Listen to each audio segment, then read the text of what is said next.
जय गुरु जी संगत जी। वीडियो को लाइक कीजिए, चैनल को सब्सक्राइब कीजिए और बेल आइकन को प्रेस कर दीजिए ताकि आपको लेटेस्ट वीडियो की जानकारी अच्छे से मिल सके। जय गुरु जी संगत जी। गुरु जी का अनंतम अनंतम शुक्राना। गुरु जी के श्री चरणों में कोटि कोटि प्रणाम और प्यारी प्यारी संगत को जय गुरु जी। संगत जी, हम सभी कर्म के बंधन में बंधे हैं और हमें हमारे कर्म के अनुसार ही फल प्राप्त होता है, ये सब हम जानते हैं और उस कर्म के फल को हम प्रारब्ध के नाम से जानते हैं। परंतु संगत जी, इस प्रारब्ध को आसानी से काटने के लिए, भोगने के लिए हमें गुरु की आवश्यकता होती है ताकि हमें दुख का एहसास कम से कम हो और आसानी से हमारा यह कष्ट, हमारा दुख बीत जाए। ताकि इस बात को और हम गहराई से समझेंगे सत्संग के अंत में एक कहानी के माध्यम से। संगत जी, आज के सत्संग भी बहुत प्यारे हैं, बहुत ही सुंदर और बहुत ही अद्भुत सत्संग है। गुरु जी की प्यारी संगत के ही सत्संग है। कृपया करके आप सारे सत्संग अंत तक सुने, पूरा सुने और गुरु जी की ब्लेसिंग्स प्राप्त करें। हम सत्संग शुरू करें उससे पहले आप सभी से रिक्वेस्ट है कि आप सभी अपने सत्संग बढ़ चढ़ करके शेयर करें। सुंदर लिखावट में हिंदी में लिख करके ईमेल आईडी और व्हाट्सएप पर सेंड कर सकते हैं और अगर आप कंफर्टेबल हैं तो आप ईमेल आईडी और व्हाट्सएप पर टाइप भी कर सकते हैं। चलिए संगत जी, सत्संग शुरू करते हैं। आज का पहला सत्संग हम गुरु जी की ही प्यारी संगत वीना आंटी का सुनेंगे। ओम नमः शिवाय, शिव जी सदा सहाय। ओम नमः शिवाय, गुरु जी सदा सहाय। जय गुरु जी, शुक्राना गुरु जी। गुरु जी से मेरी जर्नी 3 से 4 महीने पहले ही शुरू हुई है। उससे पहले मैंने कभी भी उनका कोई सत्संग या कभी भी कोई मैसेजेस नहीं देखा था। 10 से 12 साल पहले एक बार मेट्रो में मुझे किसी आंटी ने बातचीत के दौरान गुरु जी का जल और स्वरूप दिया था।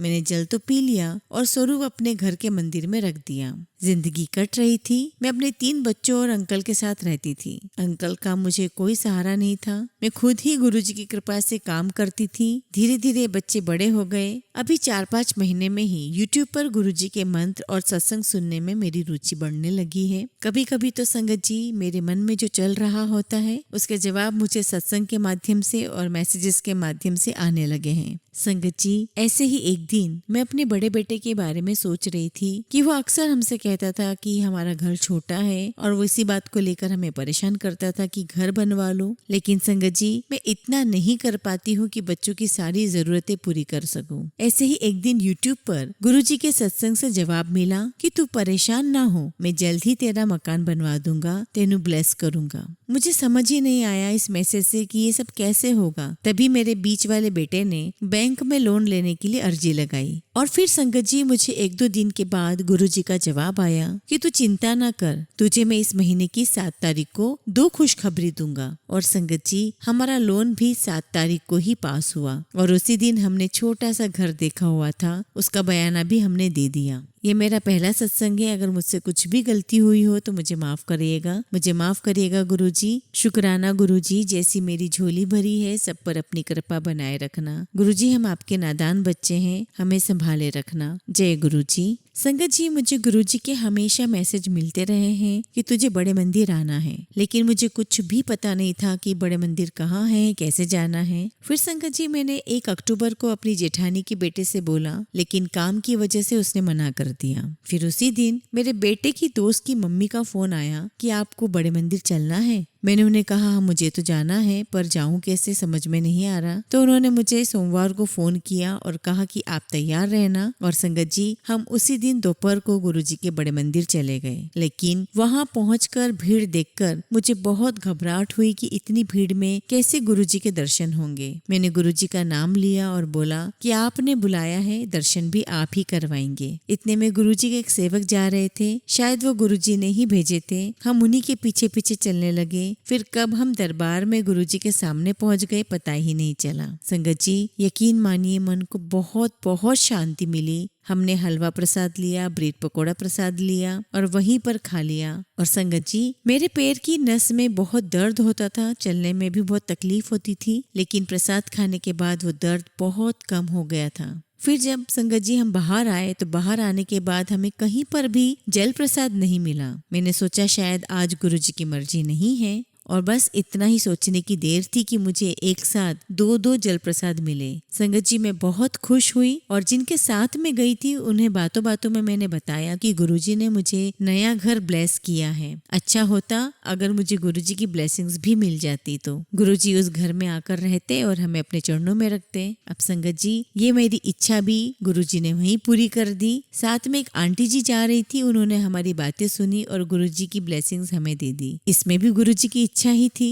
बस संगत जी अब तो गुरुजी से मैं यही अरदास करूंगी कि गुरुजी जैसे मेरी हर इच्छा पूरी की है ऐसे सबकी करना। ये मेरा पहला सत्संग है। शुक्राना, कोटि कोटि शुक्राना गुरुजी, अनंतम अनंतम शुक्राना। संगत जी हम अगला सत्संग गुरुजी की ही एक संगत का करेंगे जो अपना नाम गुप्त रखना चाहती हैं और वो राजस्थान से हैं। जय गुरुजी, शुक्राना गुरुजी, अनंतम अनंतम शुक्राना गुरुजी। ओम नमः शिवाय, शिवजी सदा सहाय। ओम नमः शिवाय, गुरुजी सदा सहाय। संगत जी मैं इस सत्संग में अपना नाम नहीं बताना चाहती हूँ। मैं राजस्थान की रहने वाली हूँ। गुरुजी के साथ मेरी जर्नी 28 अप्रैल 2023 से शुरू हुई। ये जर्नी उस वक्त शुरू हुई जब मेरी जिंदगी का सबसे मुश्किल समय चल रहा था। मैं आपको शुरू से बताती हूँ। मेरी शादी को 15 साल हो चुके हैं, लेकिन मेरे पति के साथ रिश्ता कभी अच्छा नहीं चला। कभी 5-10 दिन अच्छे बीतते, उसके बाद किसी न किसी बात को लेकर हम दोनों में मनमुटाव चलता ही रहता। वो कभी भी बात करने की कोशिश नहीं करते, चाहे कितने भी दिन क्यों न निकल जाए। मेरे हस्बैंड कभी भी पहल नहीं करते थे। शुरू के 4-5 साल तो फिर भी कुछ ठीक ही थे, लेकिन 2013 के बाद से अब तक जैसे यह एक टॉक्सिक रिलेशनशिप हो गया है।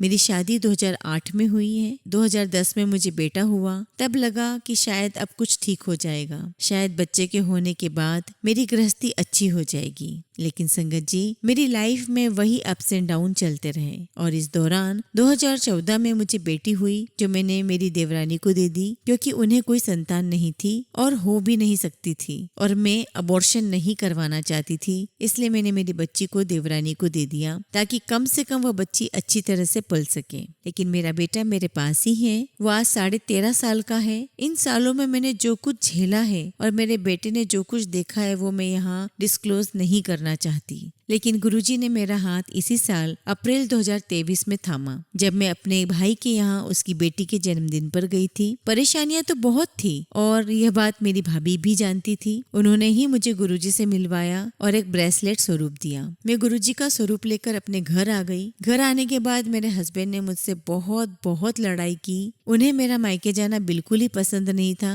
ना कोई मेरे ससुराल आ सकता है और ना मैं मायके जा सकती हूँ। संगत जी मैं जॉइंट फैमिली में रहती हूँ।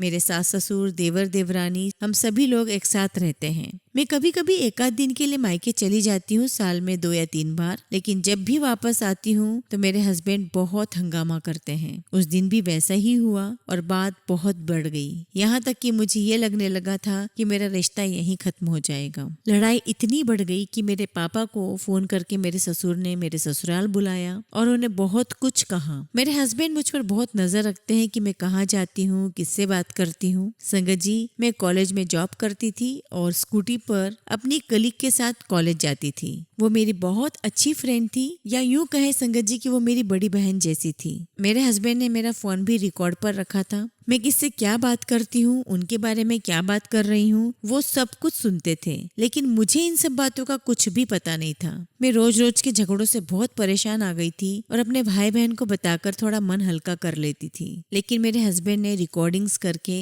मेरे पापा को, मौसा जी को, भाभी को, सभी परिवार वालों को बहुत सुनाया। यहाँ तक कि ससुराल में भी सबको रिकॉर्डिंग सुनाई और मुझे, मेरे पापा मम्मी को, मेरे भाई बहन को बहुत बदनाम किया। और जब मेरे पापा मेरे घर आए तो मेरे सास ससुर और पति ने मिलकर मेरी जॉब छुड़वाकर मुझे घर बिठा दिया। संगत जी तब तक मुझे गुरुजी से जुड़े हुए 4-5 दिन ही हुए थे। मैं 28 अप्रैल को गुरुजी से मिली और 5 मई तक घर में खूब झगड़े हुए। 5 मई को मेरे पापा घर आए और उसी दिन मेरी जॉब छुड़वाकर मुझे घर बिठा दिया गया, ये कहकर कि ये अपनी सहेली को सारी बातें बताती है और हमारे घर की बात बाहर जाती है। संगत जी मैं बहुत रोई, लेकिन मेरे हस्बैंड ने कहा कि इस घर में रहना है तो घर पर बैठना पड़ेगा और मुझ पर इल्जाम लगाकर मेरी जॉब छीन ली। मैं बहुत परेशान थी। तब मैंने YouTube पर गुरुजी के सत्संग सर्च करने शुरू किए। मुझे बहुत अच्छा लगने लगा। फिर मेरी भाभी ने गुरुजी को भोग लगाने के लिए कहा था तो मैं वैसा ही करने लगी। मेरे पास ब्रेसलेट स्वरूप था जिसे मैं हमेशा अपने साथ रखती थी। अब मैं गुरुजी को रोज भोग प्रसाद लगाने लगी। फिर सत्संगों में गुरुजी के जल प्रसाद की महिमा सुनी तो रात को पानी का लोटा भरकर और उस पर गुरुजी का ब्रेसलेट रखने लगी और वो जल घर के सभी सदस्यों को और अपने हस्बैंड को भी पिलाने लगी। मैंने अपने घर में किसी को भी गुरुजी के बारे में नहीं बताया था और ना ही ये लोग मानते, इसलिए मैं ये सब कुछ छुपा कर करती रही। फोन में मंत्र जाप सुना और गुरुजी के सत्संग सुनती रही। कभी उनके भजन भी सुनती। एक दिन संगत जी मेरे हस्बैंड ने लोटे पर रखा ब्रेसलेट स्वरूप देख लिया और उसे उठा लिया। जब मुझे वो स्वरूप नहीं मिला तो मैं बहुत परेशान हो गई, लेकिन मैंने घर पर किसी से कुछ भी नहीं पूछा क्योंकि मुझे डर था कि ये लोग कुछ न कुछ कहेंगे। कुछ दिन ऐसे ही बीतते चले गए। मेरे और मेरे हस्बैंड में कुछ कुछ ठीक होने लगा, लेकिन 15-20 दिन के बाद वही सब होने लगा। फिर से वही सब, घर में झगड़ा लड़ाई होने लगी। मेरे हस्बैंड रोज शराब पीते हैं। एक दिन रात को मेरे हस्बैंड बोले कि किस गुरु के चक्कर में पड़ी है, मंदिर का पानी पिलाती है और उसके ऊपर ब्रेसलेट भी रखती है। संगत जी ये सब सुनकर मेरे तो पैरों तले जमीन ही खसक गई। मुझे समझ में आ गया कि मेरे हस्बैंड को पता चल गया है कि मैं गुरुजी से जुड़ी हूँ। इसी बीच एक बार मुझे दिल्ली जाने का मौका मिला अपनी बहन के पास। वो भी गुरुजी की संगत है। उसके साथ ही मैं और मेरा बेटा गुरुजी के बड़े मंदिर गए और वहाँ गुरुजी की ब्लेसिंग्स मिली और मैं इतनी खुश थी कि उन्होंने मुझे अपने मंदिर में दर्शन के लिए बुलाया। और संगत जी यह बात भी मेरे हस्बैंड को पता चल गई क्योंकि उन्होंने मेरा फोन रिकॉर्ड कर रखा है। उन्होंने फिर से झगड़ा किया। संगत जी अब रोज पीना और रोज ही गलत गलत बोलना उनकी आदत बन गई। गुरुजी के बारे में अशब्द कहे और कहा कि उनका मंत्रा व पानी पिलाती है और वहाँ मंदिर भी होकर आ गई और ताबीज भी ले आई है। माफ करना संगत जी, माफ करना गुरुजी, मैं क्या करूँ, ये ऐसा ही बोलते हैं। संगत जी मेरे पास गुरुजी का स्वरूप नहीं है और ना ही यहाँ पर कोई मानता है। मैं मेरे फोन में ही मंत्र जाप चलाती हूँ, वो भी धीरे धीरे ताकि किसी को सुनाई न दे, और अपने कमरे में ही मैं धीरे धीरे सत्संग सुनती हूँ और शाम को मेरे हस्बैंड के आने से पहले सारी हिस्ट्री डिलीट कर देती हूँ ताकि घर में कोई कलेश न हो। लेकिन संगत जी मुझे गुरुजी ने बहुत संभाला है। जब मैं गुरुजी से जुड़ी थी तब हालात बहुत खराब थे। मुझे नींद नहीं आती थी। तब मैं गुरुजी का ब्रेसलेट स्वरूप अपने तकिए के नीचे रखकर सोती थी और मुझे बहुत अच्छी नींद आती थी। धीरे धीरे मेरा गुरुजी में विश्वास बढ़ने लगा। कुछ समय बाद ही एक दिन दोपहर के समय मुझे गुरुजी की फ्रेग्रेंस महसूस हुई। मुझे गुरुजी ने ब्लेस किया था। बहुत बार मुझे तितली दर्शन होते हैं और ओम के दर्शन भी 3 बार हुए हैं। मेरी किचन की शेल्फ पर, रोटी पर, जल के लोटे में भी मुझे ओम दर्शन हुए हैं। मुझे हर पल लगता है कि गुरुजी मेरे साथ हैं। शुक्राना गुरुजी, अनंतम अनंतम शुक्राना गुरुजी। अभी तक मेरी लाइफ में सब कुछ वैसा ही चल रहा है, लेकिन गुरुजी ने मुझे एक बहुत स्ट्रॉन्ग बना दिया है। कहते हैं ना कि गुरुजी हमारे 90% कर्म खुद पर ले लेते हैं और हमें केवल 10% कर्म ही काटने होते हैं। मुझे पूरा विश्वास है कि गुरुजी मेरे कर्म कटवाकर बहुत जल्दी ही मेरी लाइफ में सब कुछ ठीक कर देंगे और इन 10% कर्मों को भी वो बहुत आराम से कटवा रहे हैं। मुझे रोज उनके मैसेज मिलते हैं और 90% तक उनके सत्संग मुझे ब्लैक मैजिक और नेगेटिव एनर्जी के आते हैं। मुझे लग तो रहा था कि गुरु महाराज मुझे ऐसे इशारे दे रहे हैं, लेकिन मुझे तब पूरा यकीन हो गया जब मेरी सास ने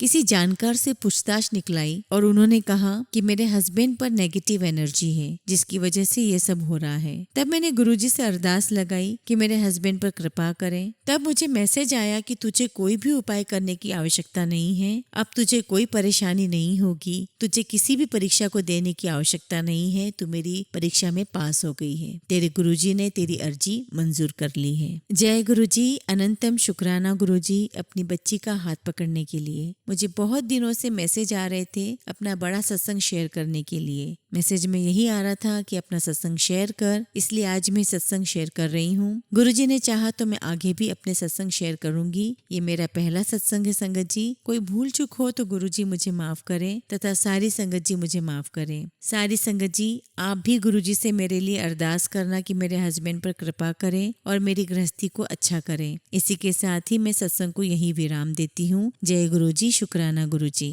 संगत जी, हम सभी हाथ जोड़ के गुरु जी से अरदास करते हैं कि आंटी की हर मनोकामना पूर्ण हो। उनके जीवन में चल रही सारी समस्याएं गुरु जी ऐसे दूर कर दे जैसे कभी थी ही नहीं, और बहुत जल्दी आंटी अपना सत्संग शेयर करें कि उनकी लाइफ में सब कुछ गुरु जी ने अच्छा कर दिया है। जय गुरु जी, शुक्राना गुरु जी। संगत जी, हमेशा की तरह हम अपने सत्संग का अंत एक बहुत ही सुंदर कहानी से करेंगे। एक व्यक्ति हमेशा ईश्वर के नाम का जाप किया करता था। धीरे धीरे वह काफी बुजुर्ग हो गया, इसलिए एक कमरे में ही पड़ा रहता था। जब भी उसे शौच, स्नान आदि के लिए जाना होता था, वह अपने बेटों को आवाज लगाता था और बेटे उसे ले जाते थे। धीरे धीरे कुछ दिन बाद बेटे कई बार आवाज लगाने के बाद भी कभी कभी आते और देर रात तक तो आते भी नहीं थे। इस दौरान वह कभी कभी गंदे बिस्तर पर ही रात बिता दिया करता था। अब और ज्यादा बुढ़ापा होने के कारण उन्हें कम दिखाई देने लगा था। एक दिन रात को निवृत्त होने के लिए जैसे ही उन्होंने आवाज लगाई, तुरंत एक लड़का आता है और बड़े ही कोमल स्पर्श के साथ उनको निवृत्त करवा कर बिस्तर पर लेटा जाता है। अब ये रोज का नियम हो गया था। एक रात उनको शक हो जाता है कि पहले तो बेटों को रात में कई बार आवाज लगानी पड़ती थी, पर वे आते नहीं थे, लेकिन ये तो आवाज लगाते ही दूसरे क्षण आ जाता है और बड़े ही कोमल स्पर्श के साथ सब कुछ निवृत्त करवा देता है। संगत जी, निवृत्त का मतलब है शौच करना। अब एक रात वह व्यक्ति उसका हाथ पकड़ लेता है और पूछता है कि सच बता, तू कौन है? मेरे बेटे तो ऐसे नहीं हैं। अभी अंधेरे कमरे में एक अलौकिक उजाला हुआ और उस लड़के रूपी ईश्वर ने अपना वास्तविक रूप दिखाया। वह व्यक्ति रोते हुए कहता है, हे प्रभु, आप स्वयं मेरे निवृत्ति के कार्य कर रहे हैं। यदि मुझसे इतने प्रसन्न हैं तो मुक्ति ही दे दो ना। प्रभु कहते हैं कि जो आप भुगत रहे हैं वो आपके प्रारब्ध हैं। आप मेरे सच्चे साधक हैं, हर समय मेरा नाम जप करते हैं, इसलिए मैं आपके प्रारब्ध भी आपकी सच्ची साधना के कारण स्वयं कटवा रहा हूँ। व्यक्ति कहता है कि क्या मेरे प्रारब्ध आपकी कृपा से बड़े हैं? क्या आपकी कृपा मेरे प्रारब्ध नहीं काट सकती है? प्रभु कहते हैं कि मेरी कृपा सर्वोपरि है, ये अवश्य आपके प्रारब्ध काट सकती है,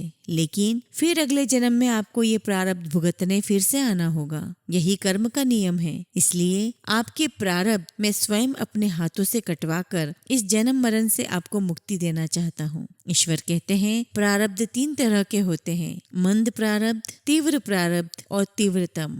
मंद प्रारब्ध मेरा नाम जपने से कट जाते हैं। तीव्र प्रारब्ध किसी सच्चे संत का संग करके श्रद्धा और विश्वास से मेरा नाम जपने से कट जाते हैं। पर तीव्रतम प्रारब्ध भुगतने ही पड़ते हैं। लेकिन जो हर समय श्रद्धा और विश्वास से मुझे जपते हैं, उनके प्रारब्ध मैं स्वयं साथ रहकर कटवाता हूँ और तीव्रता का एहसास नहीं होने देता हूँ। प्रारब्ध पहले रचा, पीछे रचा शरीर, तुलसी चिंता क्यों करे, भजले श्री रघुवीर। संगत जी, आप समझ गए होंगे कि हम सभी अपना अपना प्रारब्ध जी रहे हैं, काट रहे हैं। लेकिन अगर हमने गुरु नाम नहीं छोड़ा, अगर हम अपने गुरु नाम का जप करते रहेंगे, सत्संग करते रहेंगे, सुमिरन करते रहेंगे, गुरु जी के श्री चरणों में ध्यान लगाए रखेंगे, तो निश्चित ही हमारे प्रारब्ध को काटने स्वयं गुरु जी हमारा साथ देने आएंगे। जय गुरु जी, शुक्राना गुरु जी।